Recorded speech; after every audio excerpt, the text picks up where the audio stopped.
até o verso 8. Vi novo céu e nova terra, pois o primeiro céu e a primeira terra passaram, e o mar já não existe. Vi também a cidade santa, a nova Jerusalém, que descia do céu da parte de Deus, ataviada como noiva, adornada para o seu marido. Então ouvi grande voz que vinha do trono dizendo: eis o tabernáculo de Deus com os homens, Deus habitará com eles, eles serão povos de Deus, e Deus mesmo estará com eles. Ele lhes enxugará dos olhos toda lágrima, e a morte não existirá, já não haverá luto, nem pranto, nem dor, porque as primeiras coisas passaram. E aquele que está sentado no trono diz: eis que faço novas todas as coisas. E acrescentou: escreve, porque estas palavras são fiéis e verdadeiras. Disse-me ainda: tudo está feito. Eu sou o alfa e o ômega, o princípio e o fim.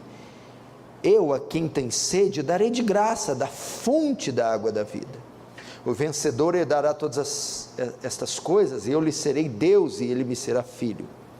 Quanto, porém, aos covardes, aos incrédulos, aos abomináveis, aos assassinos, aos impuros, aos feiticeiros, aos idólatras e a todos os mentirosos, a parte que lhes cabe será no lago que arde com fogo e enxofre, a saber, a segunda morte. Deixa aberto aí, não feche apenas os olhos para mais uma oração. Pai Santo, mais uma vez recorremos a Ti e a Sua graça, esperando a Sua misericórdia, confiando no Seu amor, nas Suas benditas promessas. Para hoje, tudo o que nós pedimos é que essa mensagem seja acompanhada de iluminação, compreensão e abundante graça. Graça essa para salvar, redimir, fortalecer, encorajar, consolar. Que o Teu reino avance, que o Senhor receba glória para Si e nos conforme a imagem do Seu Filho, em nome de Jesus, amém.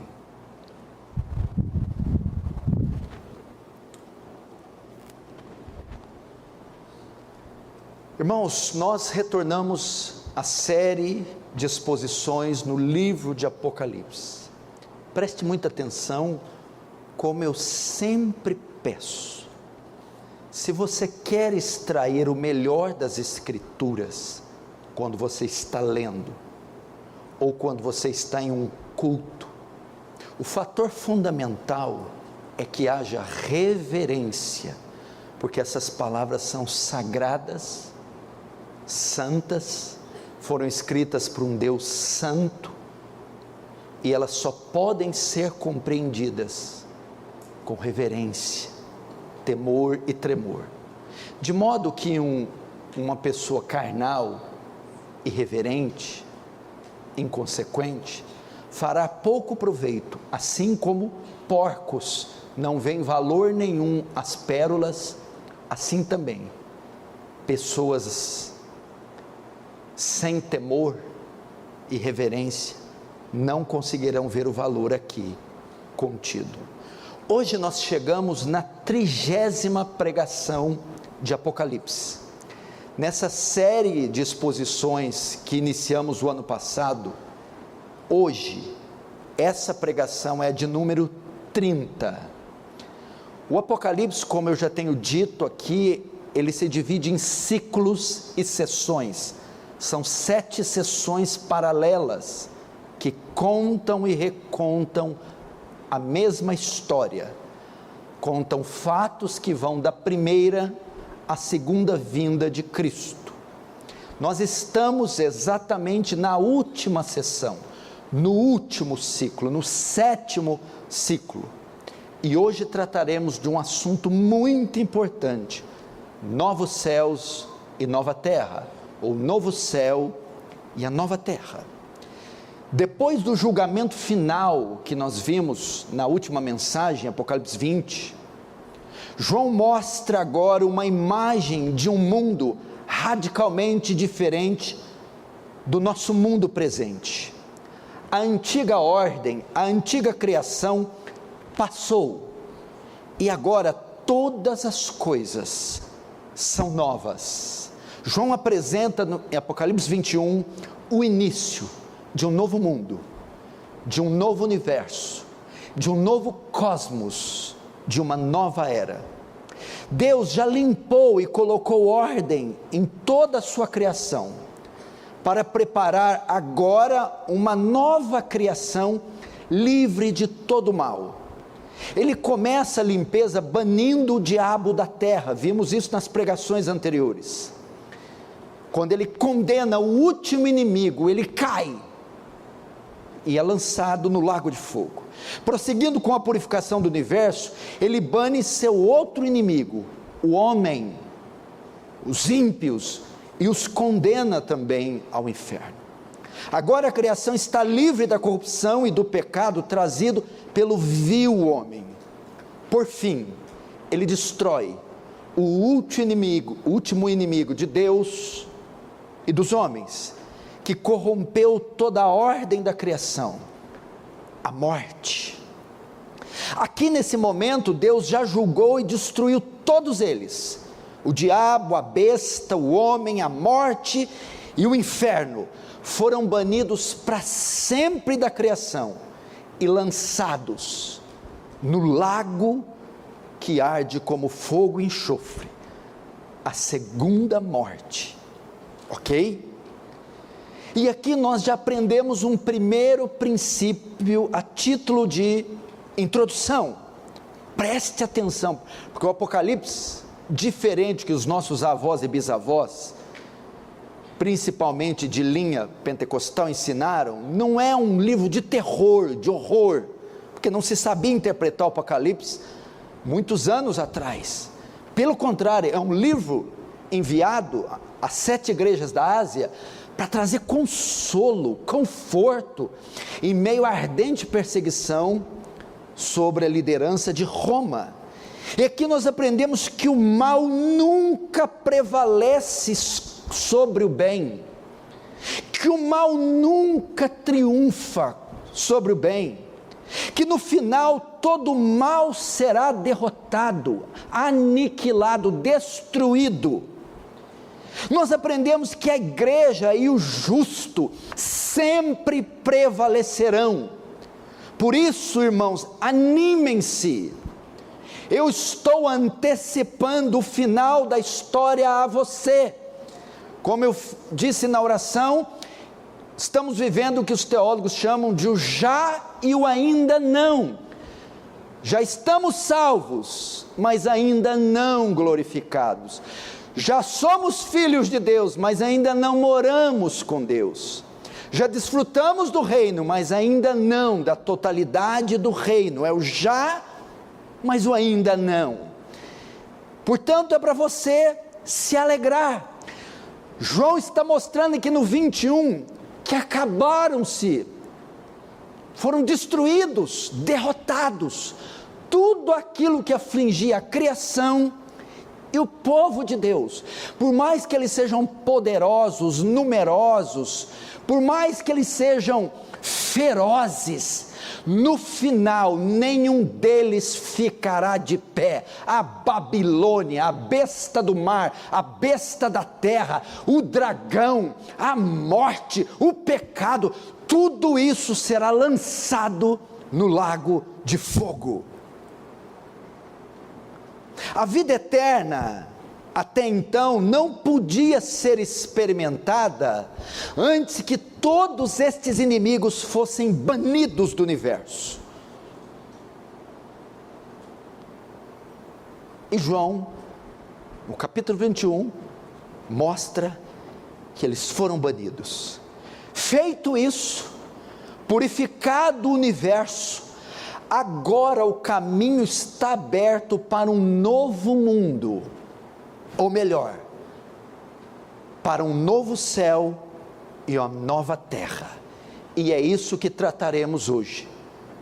Novo céu e nova terra. Verso 1: vi novo céu e nova terra, pois o primeiro céu e a primeira terra passaram, e o mar já não existe. João continua com a sua série de visões.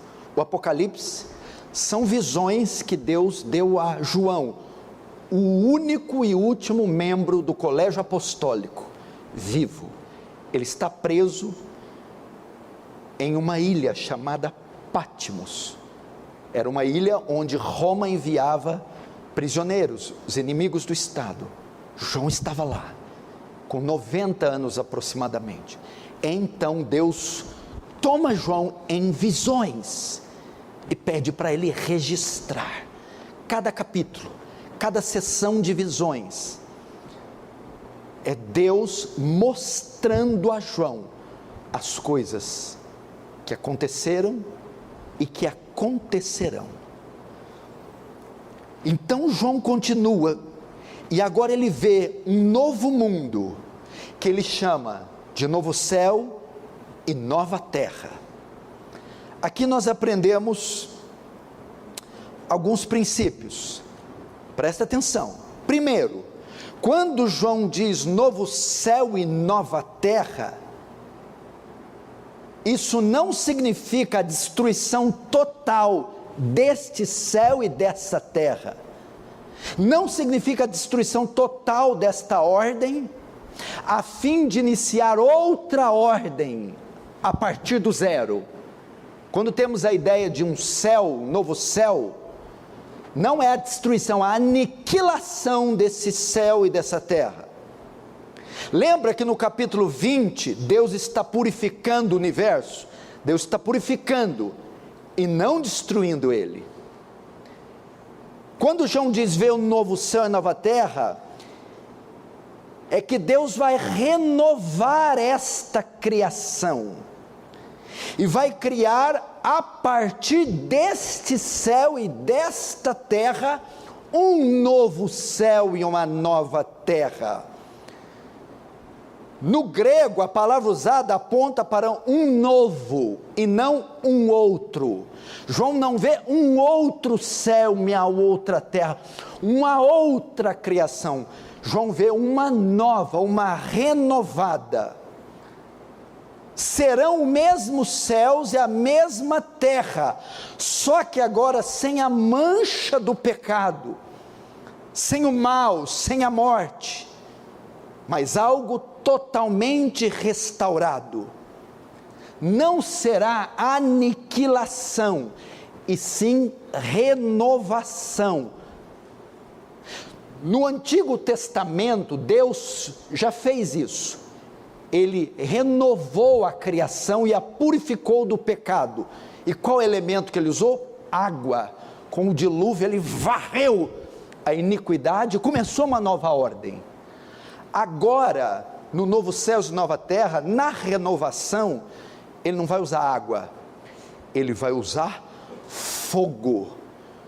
É o que está em 2 Pedro 3,12, esperando o dia de Deus, e já antecipando a sua vinda. Nesse dia, ele incendiará os céus, e os elementos se derreterão nas chamas.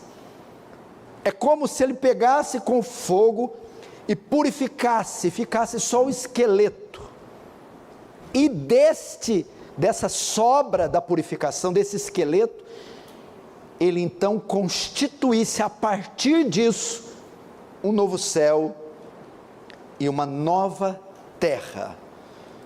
É isso que precisamos aprender. E o texto diz, o verso 1 ainda, pois o primeiro céu e a primeira terra passaram. A velha ordem dá lugar para nova ordem. Para você entender o que João está vendo e o que vai acontecer com o mundo, é a semelhança da nossa ressurreição. Na nossa ressurreição, Deus nos dará um outro corpo. Na ressurreição seremos outras pessoas, outros seres? Não, teremos o mesmo corpo, só que aperfeiçoado, transformado, glorificado. É como Jesus veio à terra com um corpo, ele veio com um corpo fadado à velhice, ao cansaço, à morte, e morreu. Jesus morreu e ressuscitou com outro corpo, ressuscitou com o mesmo corpo, mas glorificado, renovado. Assim serão novos céus e nova terra. Serão o mesmo céu e a mesma terra, mas agora renovado, rejuvenescido, glorificado, conforme Filipenses 3, 21, o qual transformará o nosso corpo de humilhação para ser igual ao corpo da sua glória. Essa é a ideia. João está dizendo que no fim, tudo será renovado, restaurado, glorificado. Toda imundícia, sujeira, falibilidade, maldade, tudo que causa imperfeição sairá desta ordem e dará lugar a uma ordem perfeita, renovada, maravilhosa. Mas Deus fará a partir dessa. William Hendrickson, comentando esse texto, diz que isso transmite a ideia de algo que é novo, mas tem sua origem no antigo. A nova aliança, por exemplo, saiu da antiga. O novo mandamento saiu do antigo mandamento. A nova Jerusalém tem sua origem na velha. O novo homem é a transformação do velho. E o novo céu e a nova terra estão baseados nos antigos céus e antiga terra. É o que o verso 5 disse, você ler aí comigo: eis que faço novas todas as coisas. O Senhor está renovando o universo, renovando a criação, está fazendo novas todas as coisas. Aquilo que era velho passou, aquilo que se corrompeu passou, aquilo que terminava com morte passou. Ele está renovando todo o cosmos. Segunda coisa que João está nos comunicando aqui, é que a redenção não alcançou só homens, que a redenção não alcançou só os cristãos, mas também a natureza, mas também a criação. Todo o universo, com a queda do homem, também caiu. Todo o universo, com a queda de Adão, foi severamente afetado. E ele geme, conforme Romanos, a natureza geme, e ela está aguardando algo. Está aguardando o quê? Este dia, que em Apocalipse 21 finalmente chegou. Veja só Romanos 8, 19, a ardente expectativa da criação aguarda a revelação dos filhos de Deus, pois a criação está sujeita à vaidade. Quando fala da criação, o universo, as estrelas, o sol, os corpos celestes, os oceanos, o mundo, a natureza, ela aguarda, ela está com expectativa deste dia. Por quê? Porque ela ficou sujeita à vaidade, e não voluntariamente, não foi culpa dela, mas por causa daquele que a sujeitou. Da esperança de que a própria criação será redimida do cativeiro da corrupção, para a liberdade da glória dos filhos de Deus, porque sabemos que toda a criação, a um só tempo geme e suporta angústias até agora. A criação, ela ficou sujeita ao pecado de Adão, ela caiu, ela foi afetada. No princípio não havia isso, envelhecimento, não havia morte, não havia imperfeição na natureza. A natureza se corrompeu também, ela está debaixo de um jugo trazido pelo homem, e ela aguarda ser livre disso. Veja só, tragédias naturais, excesso de calor, excesso de frio, enchentes. Veja a criação toda gemendo, convulsionando, por causa dos efeitos do pecado, e ela espera ser livre disso. Nesse sentido, a criação também será glorificada. A imperfeição será revestida de perfeição, que é o que nós não vemos hoje. E é isso que João está relatando. Vi novos céus e nova terra. Acabaram-se as tragédias naturais. Acabou o excesso, a falta de alimento. Acabou, meu irmão, esse desequilíbrio na natureza. Acabou! Belezas ainda maiores, glórias ainda maiores, serão transmitidas, transferidas a esta nova ordem. Ainda uma outra característica desse novo céu e dessa nova terra. O texto diz que o mar já não existe. Verso 1, vi o novo céu e nova terra, pois o primeiro céu e a primeira terra passaram, e o mar já não existe.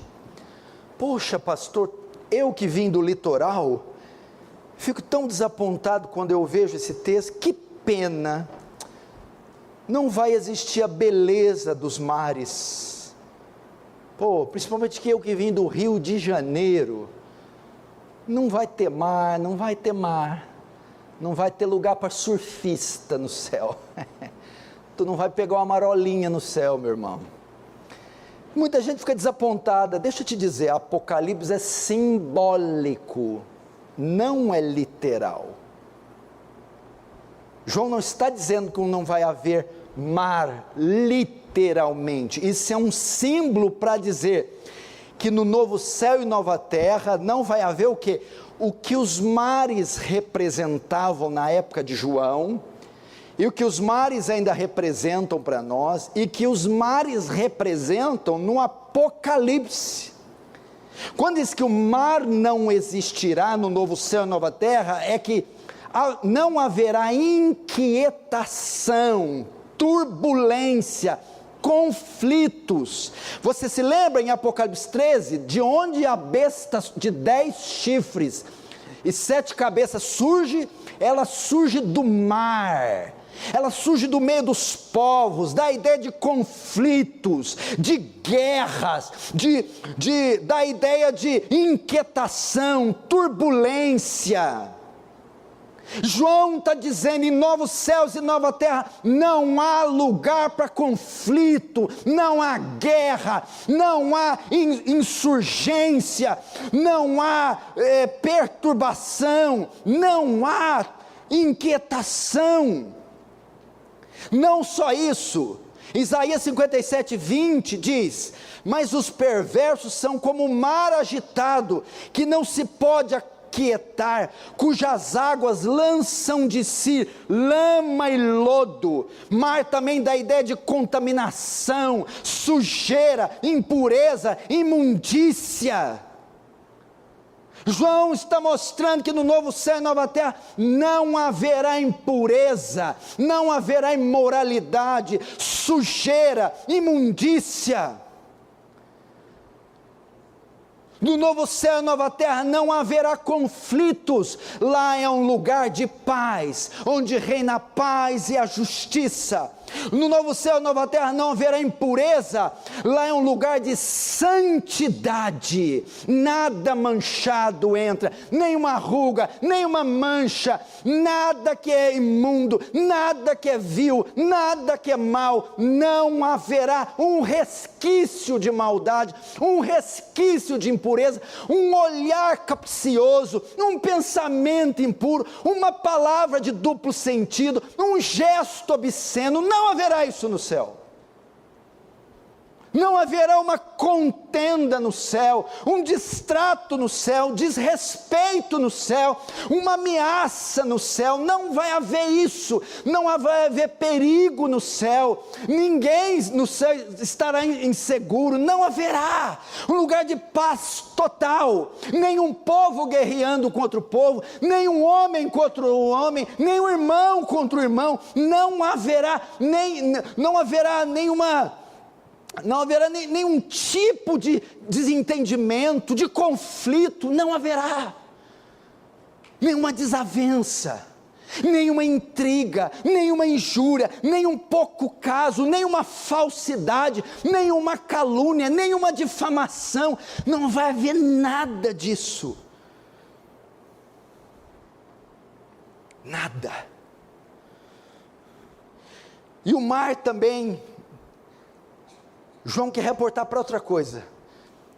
Você sabe que os mares, os oceanos, dividiram povos e continentes, e afastou pessoas, tanto que poucos anos atrás, quando não havia tanta tecnologia, as viagens eram feitas de navio e barco, as pessoas que se separavam, usando os oceanos, ficavam anos sem se verem, ou provavelmente nunca mais iriam se ver. Aqui fala de isolamento, separação, divisão. Essa é a ideia que João está dizendo, que lá no céu não vai haver separação, irmãos não ficarão longe de irmãos, não vai haver solidão, não vai haver blocos e grupos fechados, todos terão acesso uns aos outros. Não haverá fronteiras dividindo pessoas, não haverá lugares inalcançáveis, inatingíveis, não haverá, todos gozarão de plena comunhão uns com os outros. É isso que João está vendo. É um outro mundo, não é como esse. Você tropeça por imperfeição onde você anda, você esbarra em defeitos onde você anda, você vê o apodrecimento onde você anda, a putrefação onde você anda, a degradação moral, física, social, cultural onde você anda. Você não tem uma imagem de perfeição, você não tem um parâmetro de algo perfeito, de algo bom, de algo reto. Tudo ficou torto, daí vem o termo hamartia, errar o alvo, perder a marca, sair dos trilhos. A criação perdeu a marca, saiu do alvo, se desconfigurou, não há uma partícula de poeira nesse mundo reta, tudo foi afetado pelo pecado. Aqui Deus coloca tudo nos trilhos, Deus coloca tudo em ordem. O que é imperfeição para nós, será todo revestido de perfeição.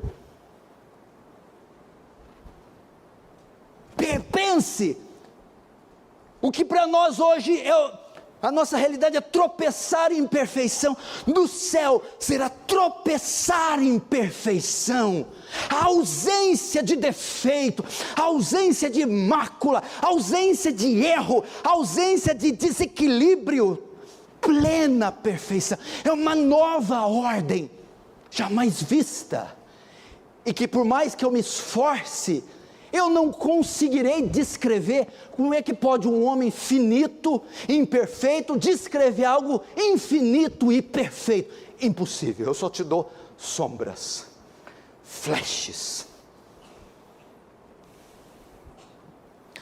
Agora João vai mostrar o que não haverá no céu. Como é que é? É o que não vai ter lá. Pastor, vai ter de tudo no céu? Não. Não. Não. Mas afinal de contas, o que não vai haver no céu? Verso 4 vai dizer o que não vai haver lá. Verso 4. E lhes enxugará dos olhos toda lágrima, e a morte já não existirá. Já não haverá luto, nem pranto, nem dor, porque as primeiras coisas já passaram. Agora João descreve o que não vai haver. Se você procurar essas coisas, você não vai encontrar no céu. Não tem no céu. Não haverá isso no céu. O que não vai ter no céu? Primeiro, lágrimas. E lhes enxugará dos olhos todas as lágrimas. Um escritor certa vez disse que esse mundo pode ser chamado Vale das Lágrimas. Quanta gente não derrama lágrimas nesse mundo?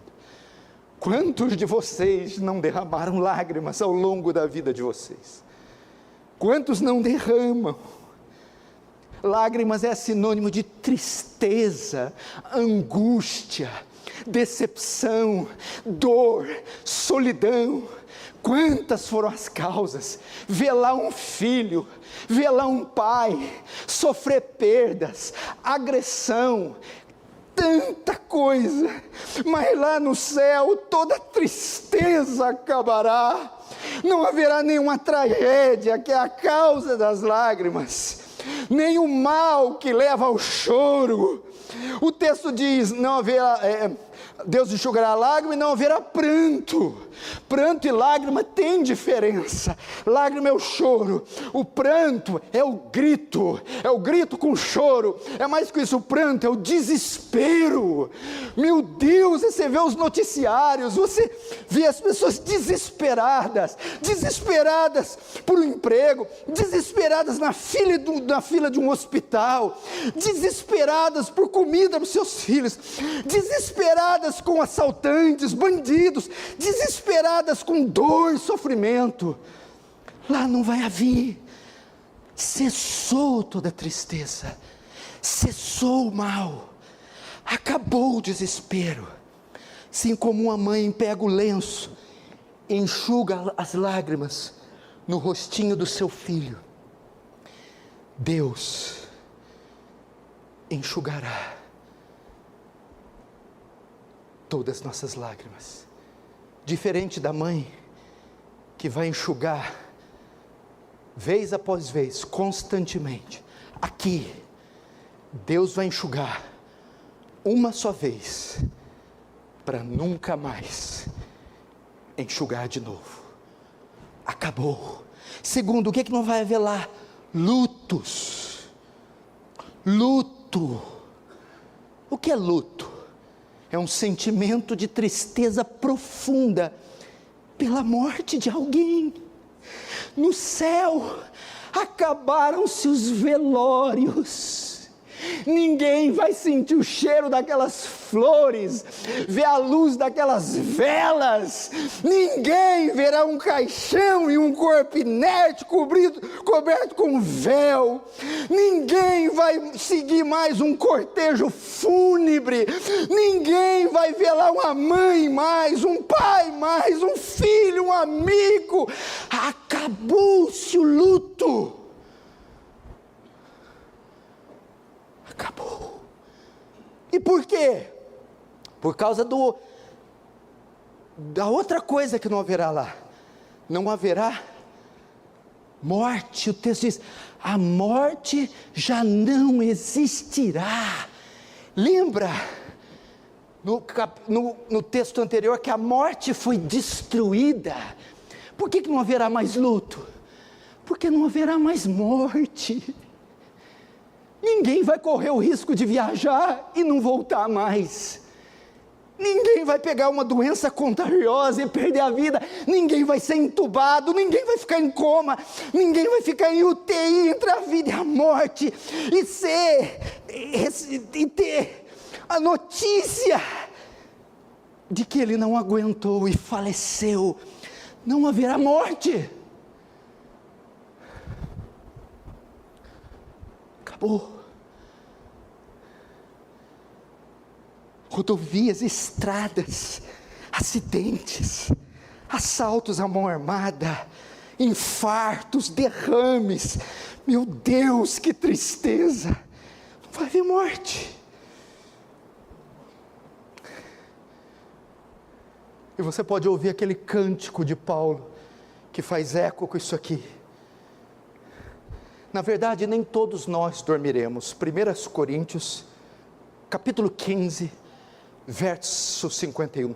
Na verdade, nem todos nós dormiremos, mas seremos transformados num abrir e fechar de olhos ante a última trombeta. E a trombeta soará. E isso que é corruptível se revestirá da incorruptibilidade. E isso que é mortal se revestirá da imortalidade. E quando isso que é corruptível, corpo, se revestir da incorruptibilidade, e isso que é mortal se revestir da imortalidade, cumprir-se-á a palavra que diz, tragada foi a morte na sua vitória. Onde está, ó morte, a tua vitória? Onde está, ó pecado, o teu aguilhão. Ora, o aguilhão da morte é o pecado, e a força do pecado é a lei, mas graças a Deus que nos dá vitória por meio de Cristo Jesus. Aqui no céu cantaremos este hino: onde está, ó morte, a tua vitória? Que mais que não vai haver lá? Não vai haver, o texto diz, dor. Essas coisas, desculpa, se você procurar lá, você não vai achar. Dor, nenhum vestígio de sofrimento, não vai haver nenhum constrangimento, nenhum complexo de inferioridade, nenhuma baixa autoestima, nenhum defeito, nenhuma má formação congênita, nenhuma desigualdade social, nem frustração, nem depressão. Não vai haver nenhum vestígio de algo que possa te causar dor. Não vai haver preconceito, não vai haver discriminação, não vai haver racismo, não vai haver bullying, não vai haver nada que possa nos trazer dor. Por quê? Porque o texto diz, verso 4, porque as primeiras coisas passaram. No novo sistema, todos os males que afligiam e amaldiçoavam o homem se dissiparão na presença de Deus, no novo céu e na nova terra. Isaías 65, 17, pois eis que crio novos céus e nova terra, e não haverá lembrança das coisas passadas, jamais haverá memória delas. Lá, neto, nem de alegria você vai chorar, meu filho, nem de alegria, espaço para choro. Nós vimos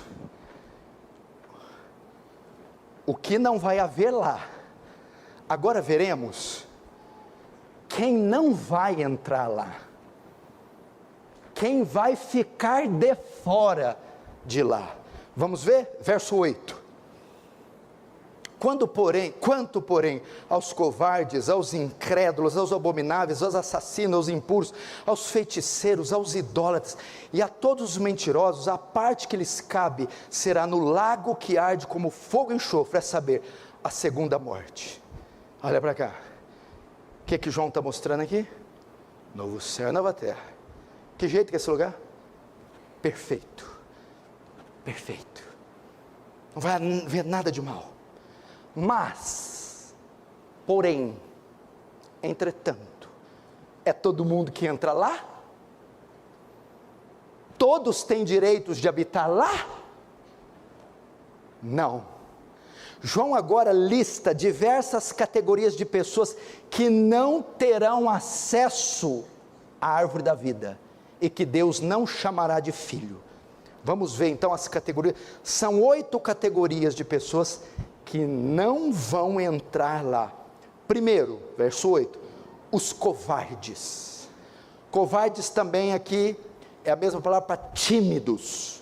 Tímidos aqui não é temperamento. O que é isso? São aqueles que por conveniência não quiseram sofrer por Cristo. Isso aí não é para mim não.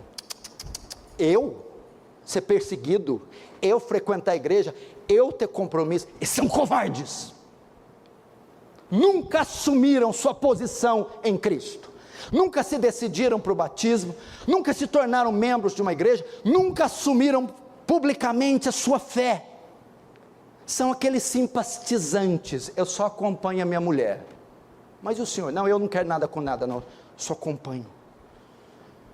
É a parábola do semeador que semeia, algumas sementes caem no caminho, outras em pedregais, outras em espinheiros e na terra boa. São os que caem nos pedregais, recebem com muita alegria, mas vêm as provações, logo desistem, são covardes. Está cheio de gente assim.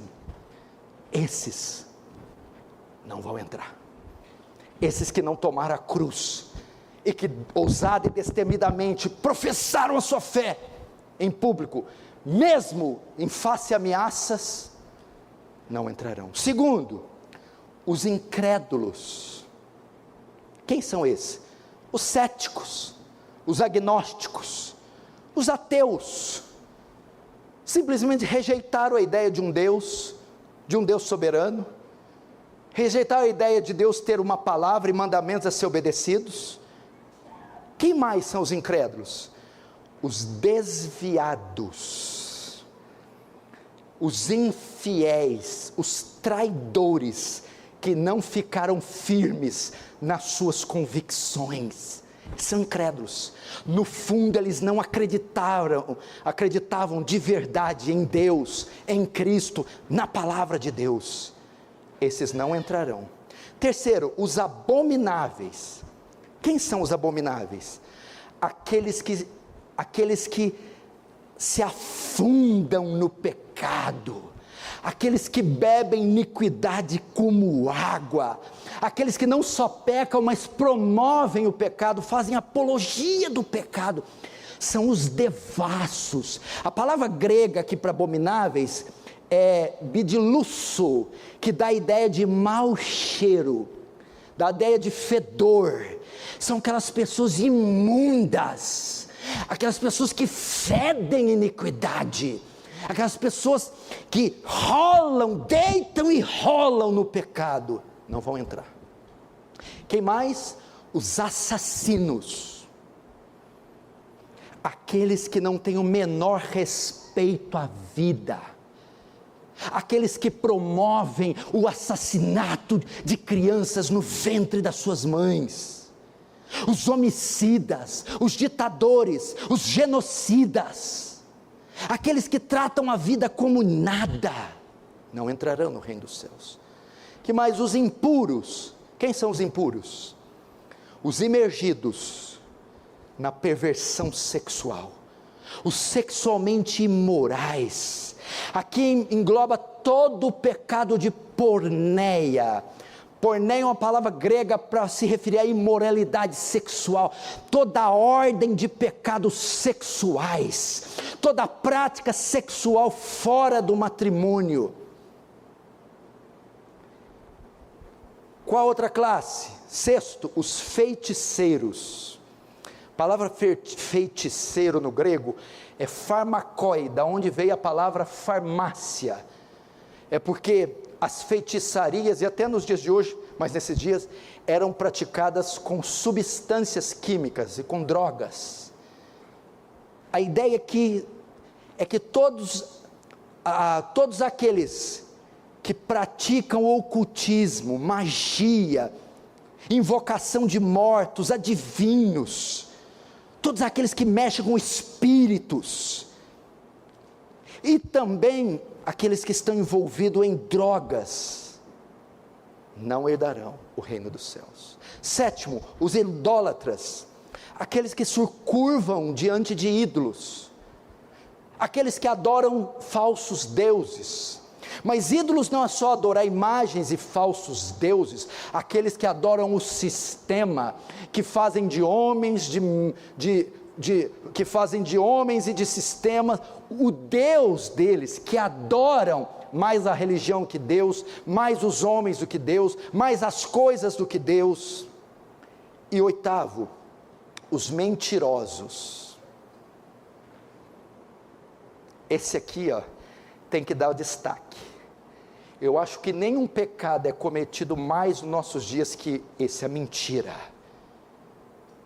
Aqueles que têm a mentira como estilo de vida, e não é só mentira de falar uma palavrinha, não. Aquele que engana os outros, mentiroso. Fraudolerite, mentiroso. Sonega notas fiscais, mentiroso. Trapacia nos negócios, mentiroso.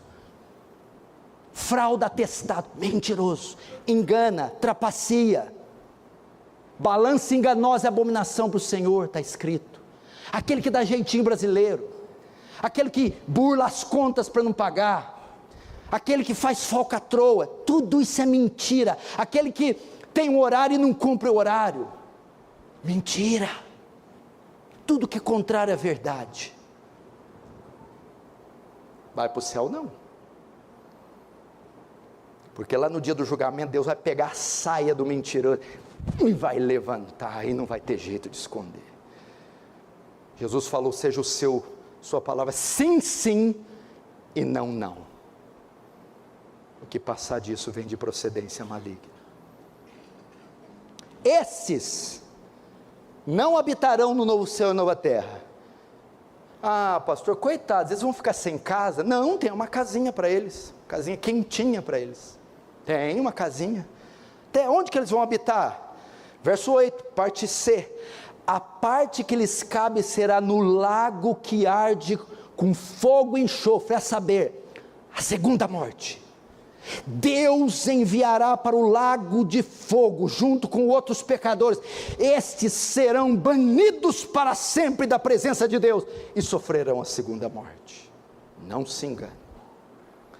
Agora nós veremos quem entrará no céu. Já vimos o que não vai haver lá, quem não vai entrar. Agora quem vai ter o direito de habitar lá? Vamos ver o verso 2. Vi também a cidade santa, a nova Jerusalém, que descia do céu da parte de Deus, ataviada como noiva adornada para o seu esposo. Agora, João tem uma visão estranha. Ele vê uma cidade descendo do céu. E vi também a cidade santa, descendo do céu. Outro símbolo para ilustrar algo. Não é uma cidade no sentido literal que João vê.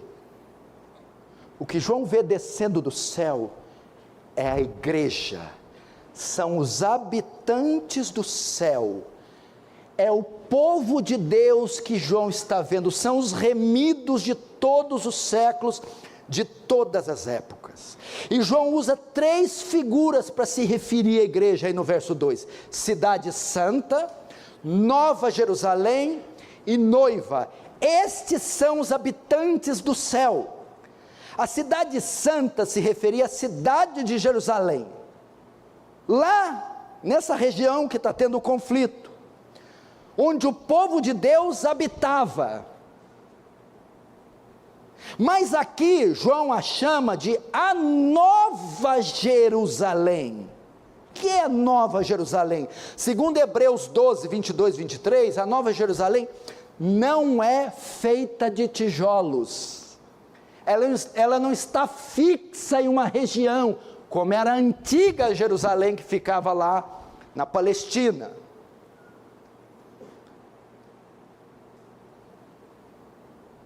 Por fim, João identifica claramente quem é essa cidade ao chamá-la de noiva, está no verso 2, ele está se referindo à igreja, ao povo de Deus. Esses são os habitantes do céu. Isaías 49, 18, levanta os olhos ao redor e olha, todos esses que se ajuntam e vêm a ti, tão certo como eu vivo, diz o Senhor, de todos esses te vestirá como de um ornamento, e deles cingirá como a noiva. Apocalipse 19, 7, alegremo-nos, porque são chegadas as bodas do Cordeiro, cuja esposa a si mesmo se ataviou. Ela está vindo para habitar lá. Esses são os moradores do novo céu e da nova terra. Esses são os que têm o direito de entrar lá. Quem são? O povo de Deus. Só os crentes entrarão, só os remidos, os perdoados, os salvos poderão habitar lá. Mas note, essa noiva não habitará lá sozinha. Ela na verdade está vindo para o seu casamento, porque o texto diz que ela foi ataviada, vestida pelo seu próprio noivo, para se ajuntar a ele, conforme Efésios 5, 26, bota Efésios 5, 26 aí na tela. Ela está vindo para as bodas do Cordeiro. A ideia é assim, ela vai se casar, e ela precisa de uma casa, então ela vai se juntar com o noivo, para morar na sua casa, no novo céu e nova terra, ok?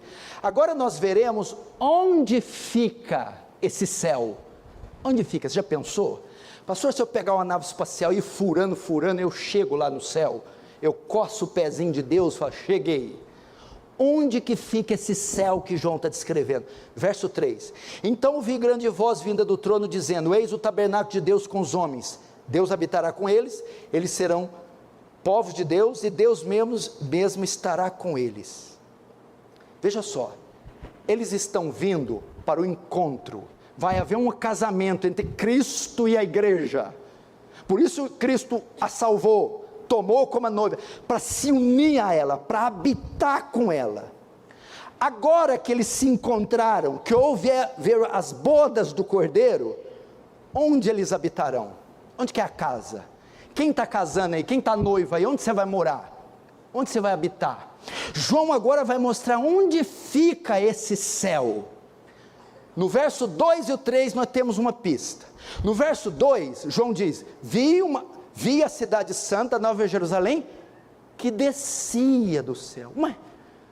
Mas se eu vou morar no céu, por que ela está descendo do céu?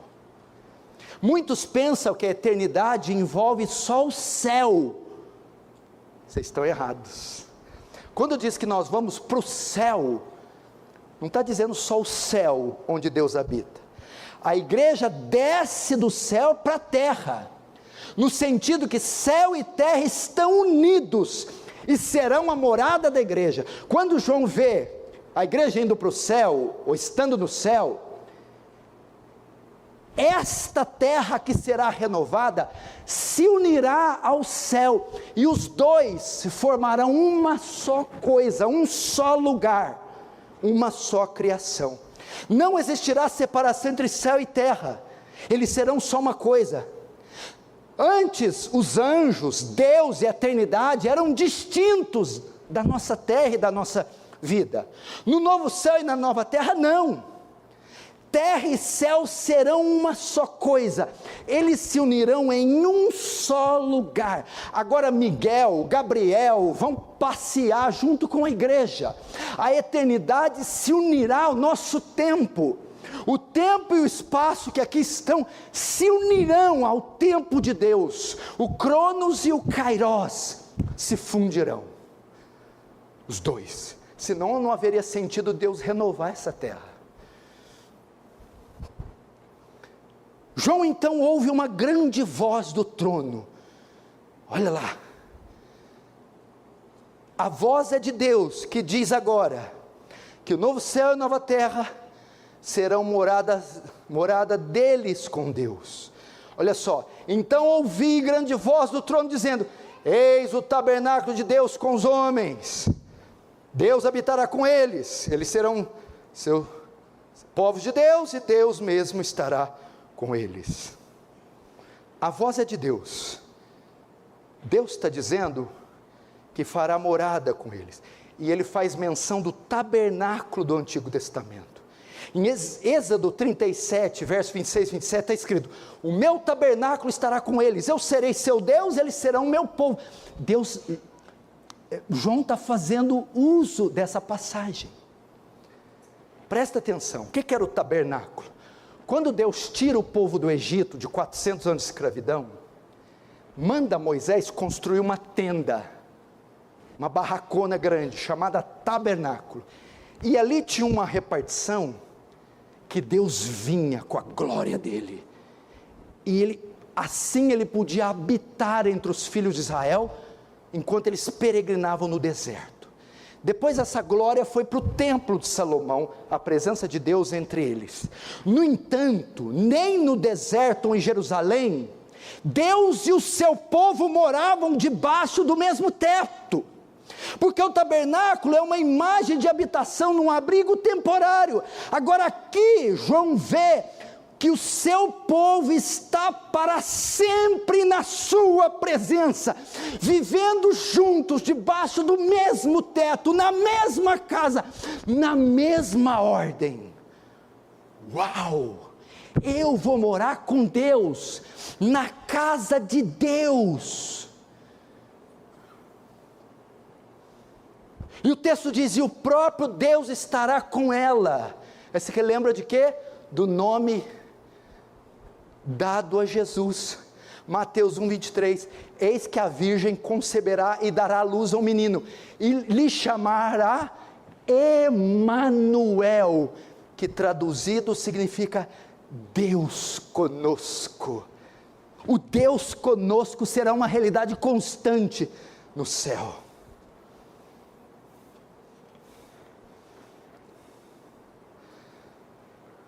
Você já imaginou isso? Morar com Deus, a casa de Deus.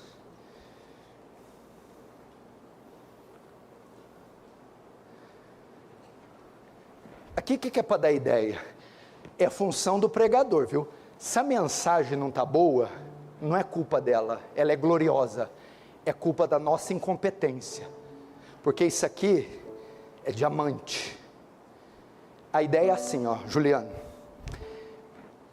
para estar na presença de Deus, tinha que ir até o deserto, montar o tabernáculo e ir lá na hora, aí a glória aparecia, depois sumia, desarmava. Na época de Davi, para ver a glória, tinha que ir até o templo, judeus estrangeiros tinham que peregrinar, na hora do culto vinha a glória. No céu, Roberto, não haverá um ângulo dele, uma parte, uma região dele, e não verá um só segundo onde a presença de Deus não estará disponível.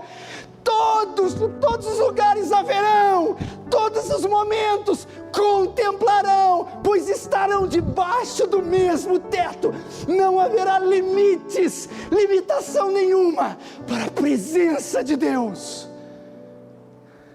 Em qualquer região, sob quaisquer aspectos, de qualquer ângulo, a qualquer momento, lá estará a glória de Deus.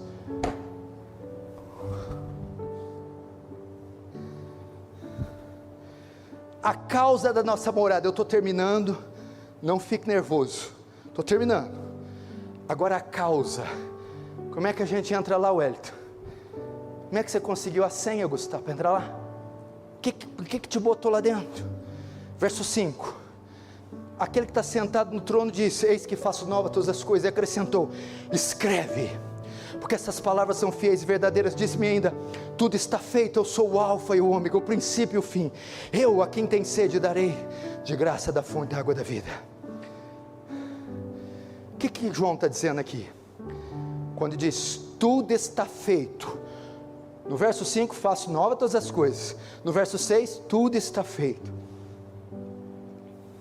A obra da redenção está completa, tudo está feito, quer dizer, tudo foi concluído, os inimigos derrotados, a morte banida, o universo purificado, a nova ordem estabelecida. Só que tem uma coisa, essa nova ordem só pode ser criada, essa moradia, a renovação do universo, só pode ser feito, nós só podemos entrar pela obra consumada de Cristo na cruz. É só pelo sangue de Jesus que você entra, é pela graça, pela fé, isso não vem de vós. Esse é o resultado do plano redentor que Cristo cumpriu. 2 Coríntios 5,17, quem está em Cristo, nova criatura é, as coisas antigas, a nova ordem passou, e tudo se fez novo. É pela graça que você entra, é pelo sacrifício de Cristo, é pela fé depositada no sacrifício de Cristo. É isso, não são seus méritos que te colocam lá, não é são suas obras, é a obra de Cristo. E ele prossegue consolando os santos dizendo, eu sou o alfa e o ômega. Que isso? Deus é o princípio e o fim de todas as coisas. Alfa, a primeira letra do alfabeto grego, ômega, a última letra do alfabeto grego. Ele criou todas as coisas, elas se corromperam, mas ele renovará todas as coisas. Ele é o alfa e o ômega. Ele não é só o alfa e o ômega, ele é todas as letras do alfabeto. Ele é completo, absoluto, eterno. Ele é tudo para nós. Ele é tudo que precisamos, o alfa e o ômega.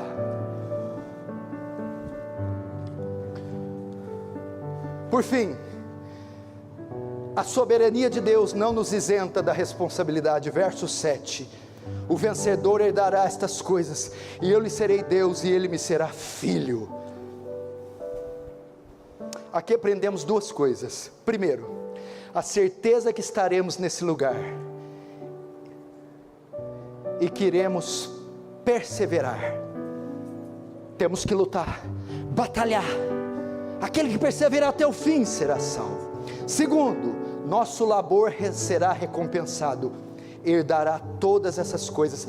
Vale a pena servir Jesus. Você será recompensado pela sua fé. Vale a pena ser cristão. Há uma herança para aquele que venceu. Terceiro, a recompensa é mais que perdão, é mais que habitar nos céus, é mais que morar com Deus, é a adoção. Vocês serão meus filhos, vocês farão parte da família de Deus, membros da família real. Eu lhe serei Deus e ele me será filho. Eu sentarei à mesa com meu Pai. E ele não está embromando, não são palavras levianas. É verdade, no verso 5 está escrito: estas palavras são fiéis e verdadeiras. Isso vai acontecer exatamente como ele falou. Ele prometeu, ele cumprirá. E o dia do cumprimento está próximo. Você não perde por esperar.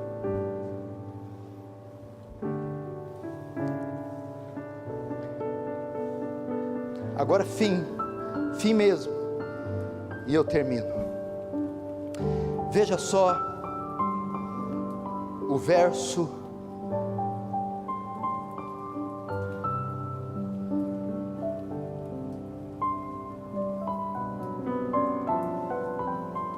5, a parte C. Eu, a quem tem sede, darei de graça da fonte da água da vida.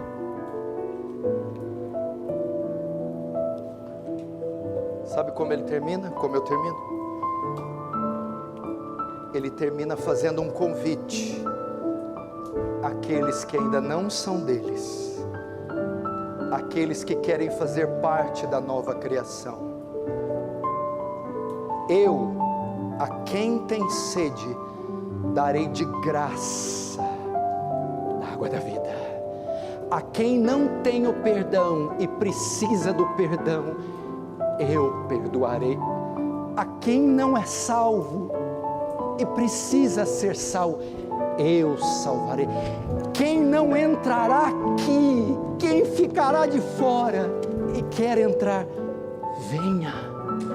Deus está estendendo o convite, porque tem pessoas sentadas aqui que não estão lá, que não receberam o direito de entrar lá, que estão entre as 8 categorias de assassinos, mentirosos, impuros, covardes. Só que João está lendo algo no futuro que ainda não aconteceu. Hoje você pode mudar isso. Você tem sede? Sede é desejo. Eu quero perdão, eu quero salvação, eu quero entrar nesse novo céu e nova terra. O que eu preciso fazer? Venha até Jesus. Venha até Jesus. Se arrependa dos seus pecados. Abandone essa vida errada. Creia em Jesus. Siga Jesus. Obedeça a Jesus. Vamos fechar os olhos agora. Feche os seus olhos.